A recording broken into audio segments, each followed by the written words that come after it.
Nagsisimula ang pelikula sa pamamagitan ng pagpapakita kay Harry na nagtuturo ng wrestling sa mga estudyante sa isang kolehiyo. Bago siya naging wrestling coach, si Harry ay dating nasa American military. Upang maging abala, nagpa siya siyang mag-alok ng libreng pagsasanay ng wrestling para sa mga mag-aaral. Isang gabi nang makauwi si Harry, nakatanggap siya ng biglaang tawag mula sa detective na si Jones na nagpapaalam sa kanya na ang teenager na anak ni Harry na si Jane ay nasa ospital na nakomo. Inatake daw si Jane ng kanyang kasintahan. Nalungkot at nabigla si Harry nang marinig ang balitang ito.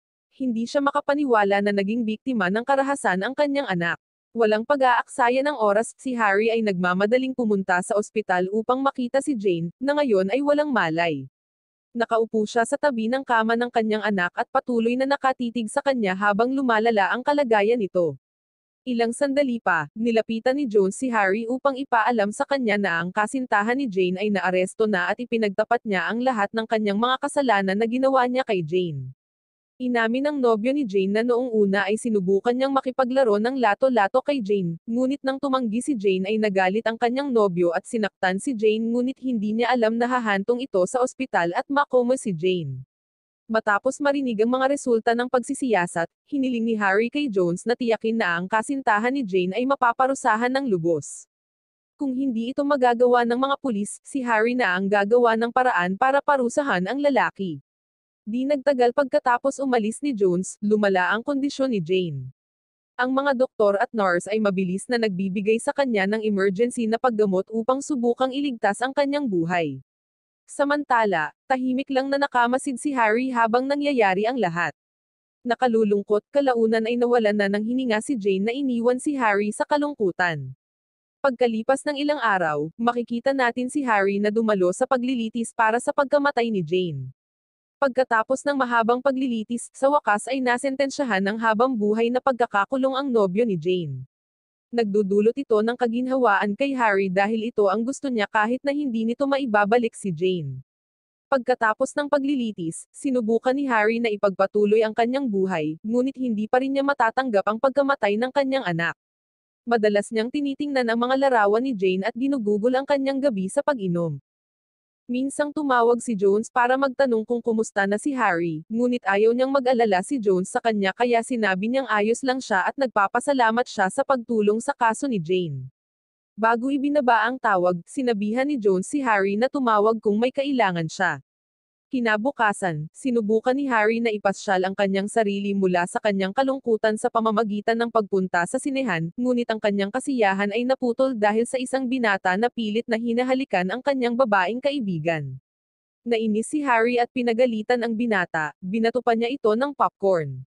Pagkatapos ng pelikula sa sinehan, hinarap ng binata si Harry sa labas.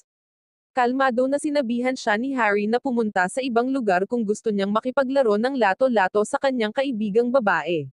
Nagalit dito ang binata, na naglabas ng kutsilyo. Ngunit si Harry, bilang dating miyembro ng militar at coach ng wrestling, ay madaling nasupil ang binata. Kinabukasan, bumalik si Harry sa pagtuturo ng wrestling. Nakatuon siya sa pagsasanay sa kanyang paboritong estudyante, na si Katia, na nagbibigay sa kanya ng payo at paghihikayat. Nag-aalok pa nga siya ng mga dagdag na oras ng pagsasanay kung gusto niyang pagbutihin pa ang kanyang natutunan. Ginagawa ni Harry ang lahat ng ito dahil ang mukha ni Katia ay kahawig ng kanyang yumaong anak na si Jane, kaya palagi niyang nakikita ang mukha ng kanyang anak kay Katia.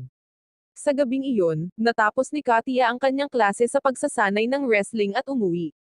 Gayunpaman, hindi natutuwa ang kanyang stepfather na si Tom dahil hindi niya ito dinalhan ng pagkain. Sa galit, pumunta si Katia sa kanyang silid upang maiwasan ang pagtatalo. Kapag kinalampag niya ang pinto, lalong nagalit si Tom at inakusahan siyang walang galang. Pakiramdam niya ay palagi itong suwail na bata at sinasampal siya, inutusan siyang umalis. Galit na galit sa gawin ni Tom, lumaban si Katia at sinampal si Tom. Sa kabutihang palad, pumasok ang kanyang ina na si Linda at itinigil ang away. Pagod na sa pagmamaltrato ni Tom at pakiramdam niya ay hindi siya pinahalagahan ng kanyang stepfather bilang anak ni Linda, nagpa siya si Katia na umalis sa kabila ng mga pakiusap ni Linda. Samantala, si Harry ay nagmamaneho pa uwi nang makita niya si Katia na nag-iisa sa hintuan ng bus. Huminto siya at niyaya niya itong sumakay sa kanyang sasakyan. Dinala niya siya sa isang restaurant kung saan isiniwalat niya na palagi siyang pinapagalitan at sinasaktan ng kanyang stepfather. Kaya naman pinili niyang umalis ng bahay matapos siyang palayasin ni Tom. Nang marinig ito, pinayuhan siya ni Harry na umuwi dahil mag-aalala si Linda sa kanya. Nangako rin si Harry na kausapin niya si Tom. Sa sandaling iyon, inamin ni Harry na ginawa niya ang lahat ng ito dahil itinuring niya si Katia bilang sarili niyang anak at hindi niya hahayaang mawala ang isang taong inaalagaan niya sa pangalawang pagkakataon. Matapos marinig ang payo ni Harry, sa wakas ay pumayag si Katia na sundin ang kanyang mungkahi, kaya agad niya itong inihatid pa uwi. Kinabukasan, ipinagpatuloy ni Harry ang kanyang mga tungkulin sa pagtuturo ng wrestling. Pagkatapos ng klase, pumunta siya sa bahay ni Katia para kausapin si Tom. Pagdating niya doon, binigyan niya si Katia ng pera para pambili ng pagkain at nanatili para kausapin si Tom tungkol sa pagmamaltrato niya kay Katia. Sa sandaling iyon, hiniling ni Harry kay Tom na tratuhin ng mas mabuti si Katia dahil nakakaapekto ito sa kalusugan ng kanyang isip. Binalaan niya si Tom na kung hindi siya titigil, isusumbong niya siya sa pulisya para sa pang-aabuso sa bata. Tila hindi nabigla si Tom, na sinasabi kay Harry na huwag makialam sa mga problema ng ibang tao.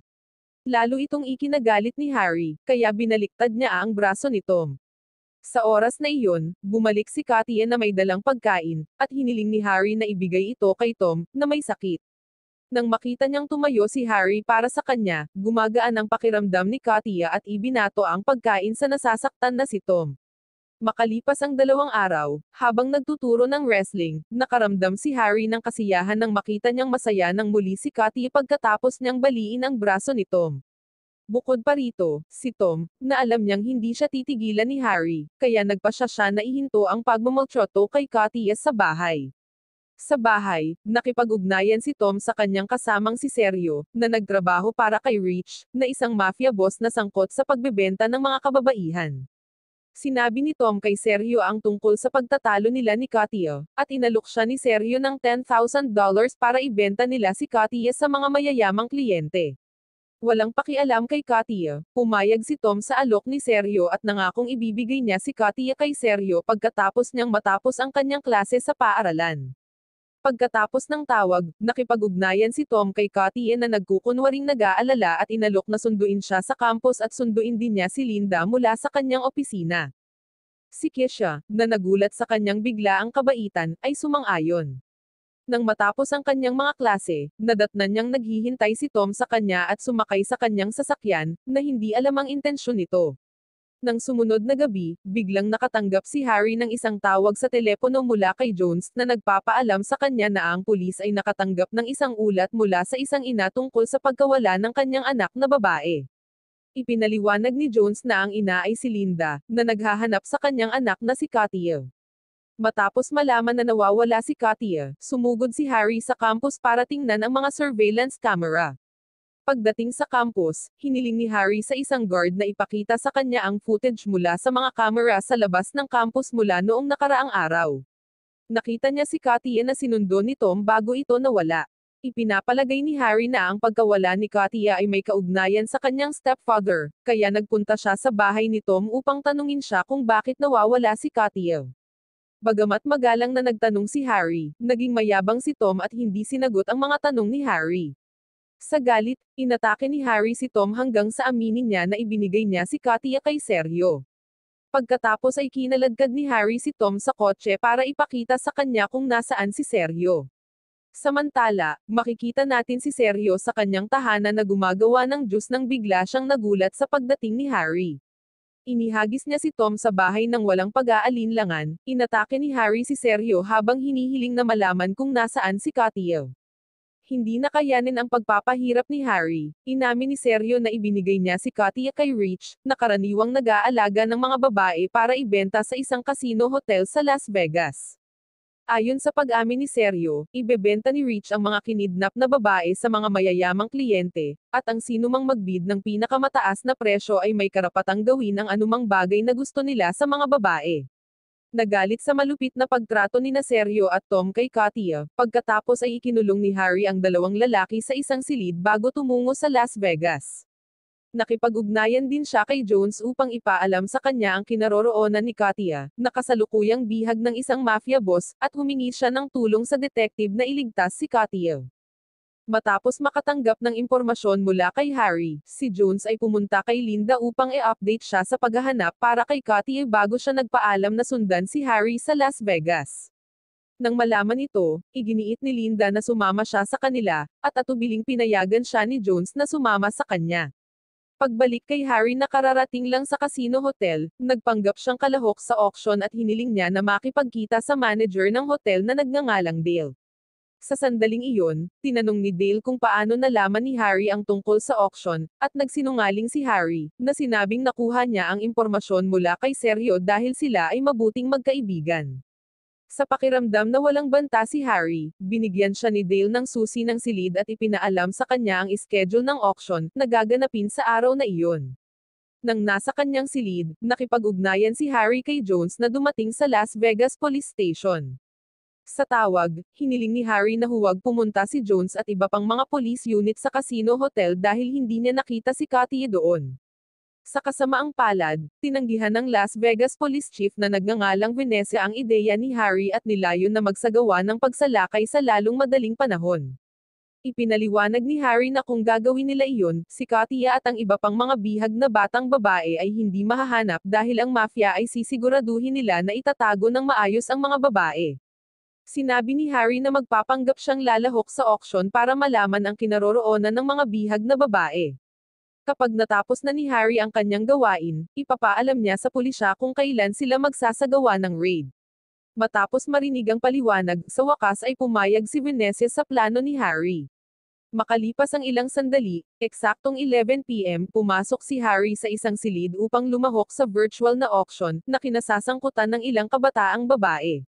Nang makita ni Harry ang larawan ni Katia, agad siyang nagbid para sa kanya, ngunit isang mayamang Arabong bidder ang nag-alok ng mas mataas na presyo para makuha siya, na nagudyok kay Harry na subukang itaas ang bid. Sa kasamaang palad, natalo pa rin si Harry sa auction, na nagudyok sa kanya na agad na makipag-ugnayan kay Jones upang e-deploy ang puwersa ng pulisya sa hotel ng casino, habang siya mismo ay hahanapin si Katia at ang iba pang mga batang babae na hawak ni Rich. Matapos matanggap ang tawag, agad na pumunta si Jones at ang kanyang koponan sa nabanggit na casino hotel. Samantala, hinarap ni Harry si Dale upang tanungin ang tungkol sa kinaroroonan ni Katia, at natuklasan niya na siya ay bihag sa punong tanggapan ni Rich na matatagpuan sa isang bodega malapit sa paliparan. Walang pag-aalinlangan, ipinaalam ni Harry kay Jones ang tungkol sa bodega bago siya pumunta upang iligtas si Katia. Pagdating sa bodega, nagsinungaling si Harry na sunduin niya si Katia dahil nanalo siya sa isang auction kamakailan. Sa kasamaang palad, ang kanang kamay ni Rich na nagngangalang Martin ay hindi pinayagan si Harry na pumasok, na sinasabing kailangan niya ng pahintulot mula kay Rich. Pagkatapos ay sinabi ni Harry na malapit siyang kaibigan ni Rich na may pahintulot na dalhin ang kanyang napiling babae. Naniwala si Martin sa lahat ng sinabi ni Harry at pinayagan siyang pumunta sa kinaroroonan ni Katia kasama ang isang escort mula sa kanyang mga tauhan. Nang makita ni Katia si Harry sa lokasyon, hindi niya sinasadyang tinawag siya sa kanyang pangalan bilang isang coach na nagpaalerto sa mga tauhan ni Martin sa pagtatangka ni Harry na palayain ang mga bihag na babae na hawak ni Rich. Nang walang ibang pagpipilian, napilitan si Harry na labanan ang lalaki, at matapos itong talunin, agad niyang kinuha si Katia at ang iba pang mga batang babae upang magtago sa underground na silid. Sa kasamaang palad, biglang dumating si Rich upang pigilan ang plano ni Harry sa pamamagitan ng pag-utos kay Martin na dalhin ang lahat ng mga batang babae sa holding room habang si Rich ay haharap kay Harry. Itinutok ni Rich ang kanyang baril kay Harry nang makorner niya ang wrestling coach. Bago papatayin ni Rich si Harry, lumitaw si Jones at ang kanyang pangkat ng pulisya sa lokasyon at nagpaputok ng baril upang patayin ang boss ng mafia. Sa pagtatapos ng pelikula, ipinapakita nito ang tagumpay ni Harry at ng pulisya sa pagliligtas kay Katia at paglalantad sa sindikato ng human trafficking na pinamamahalaan ng American Mafia. Sa kabilang banda, gumagaan na ang pakiramdam ni Harry dahil ligtas na si Katia at makakasama na niyang muli si Linda na matagal nang naghihintay sa pag-uwi ng kanyang anak. Wow naman! Doon nagtatapos ang pelikula mga idolo, salamat sa inyong panonood.